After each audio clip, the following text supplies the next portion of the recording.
Hello, hello mga ka-bakers, sa mga taong patsambang luto kagaya ko. Ayan, gumawa po tayo ngayon ng ating malunggay.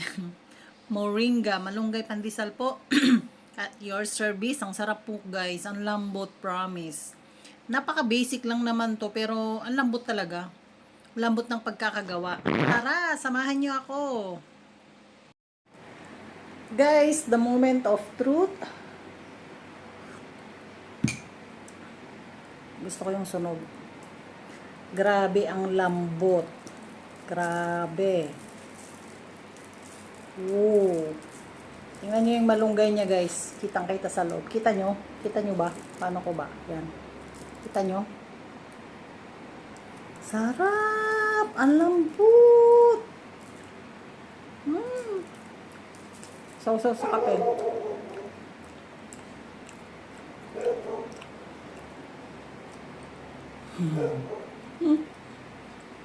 Kain tayo!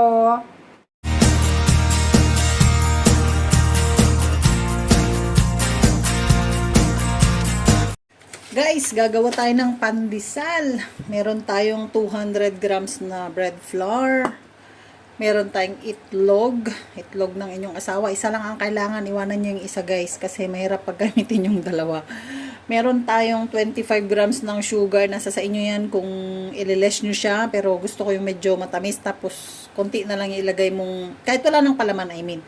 Meron tayong yes dito na 3 grams. Meron tayong butter na 30 grams. Tsaka malunggay. Gagawa tayo ng malunggay pandesal mga kapatid. 30 grams tong powder malunggay ko.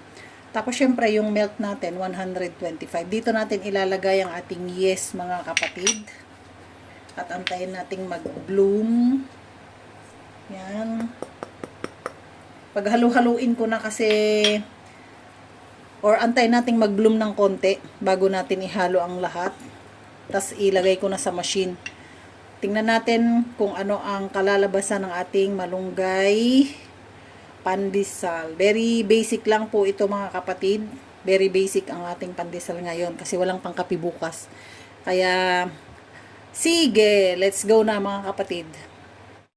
So, ayan mga kapatid, paghalo-haluin lang natin. Lagay natin ang ating asukal sa ating gatas na may yeast. Tapos, lagyan natin ng itlog. Supposed to be, hindi dapat yung paglagay ng itlog ganito. Ilagay muna sa isang bowl para alam kung bulok o hindi. Pero alam kong okay naman yung mga itlog namin. Isip po natin ang ating flour para hindi po maging buo-buo. Tsaka makita natin kung may dumi. Or kung ano po yung mga buo-buong nandyan. Ayan mga kapatid. Parang basic lang naman tong gagawin natin. Kaya kahit mga beginners pwedeng, katulad ko is madali lang ding sundan. Ayan, lagyan na po natin ang ating malunggay powder. Ako pong gumawa niyan guys. Yung malunggay na yan, nilagay ko sa oven, tapos dinikdik ko lang. Pag halo-haloin natin guys, kasi sa machine ko naman ilalagay ito, wala na akong time magmasa. So, mabilisan na lang din mga kapatid. So, habang nandun sa machine, ako naman ay namamalansya, di ba? First time kong gumawa ng malunggay pandesal. Ang lambot mga kapatid, promise. Ayan. Ganyan po yung kulay kasi green yung malunggay tapos yung egg yolk nagiging yellow, 'di ba? Hindi naman po siya white pandesal. So ilagay ko lang doon sa may machine para mabilis mga kapatid. Ayan, ilagay na natin diyan at isalang na natin sa machine.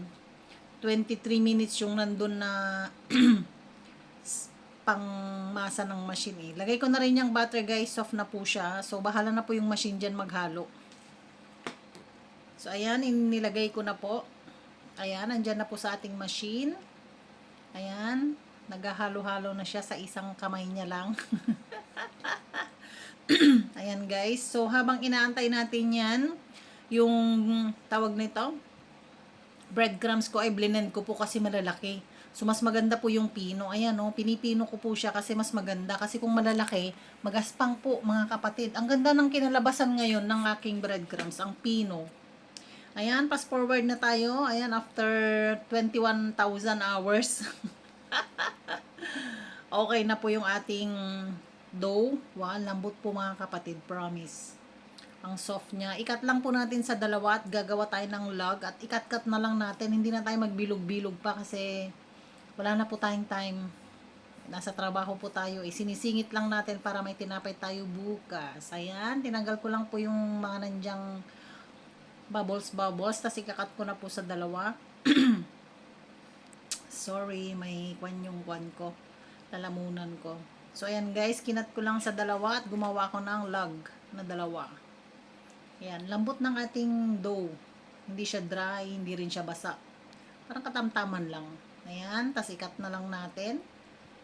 Ayan, depende po sa inyo kung gusto nyo po ibilog. Kung may time kayo, pwede nyo gumawa ng mga shape. Pero ako wala na talaga, kaya ganyan na lang. Ngunguyain din naman natin eh. So, kung nakaabot kayo hanggang dito mga kapatid, comment nyo naman kung saang sulok ng mundo kayo nanonood. Please like, share, and subscribe po mga kapatid sa mga patsambang bake natin at mga patsambang luto. And thank you everyone for always there. Alam ko pong marami kayong nanonood dyan. Hindi ko lang po alam kung taga saan kayo. Pwede kayong mag-present dyan sa comment section. Ayan, ang ganda nung breadcrumbs guys. So fast forward, tapos na, dalawa na lang yung natira. Parang pangit ang pagkaka-cut. Pero okay naman yan. Ngunguyain din naman natin. Hindi naman siya pambenta. So, ibibake lang po natin ito mga kapatid ng 25 minutes, 160 degrees. Ayan, inayos ko. Isa lang yung nasa gitna ngayon. O, diba? Ang bongga. Kita-kita yung malunggay niya. Green. Ang bango pa ng amoy. May natumba pa.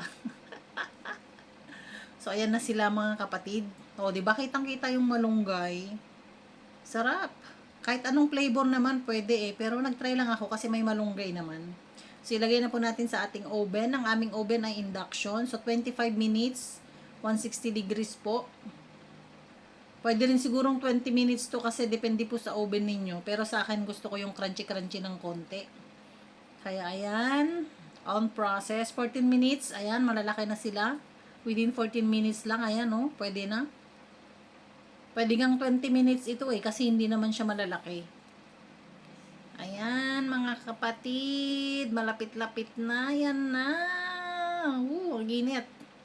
Ayan, nilabas na natin from oven. Ayan na po yung kinalabasan. Ang bango. Ang bango-bango niya mga kapatid. Ayan. Diyan.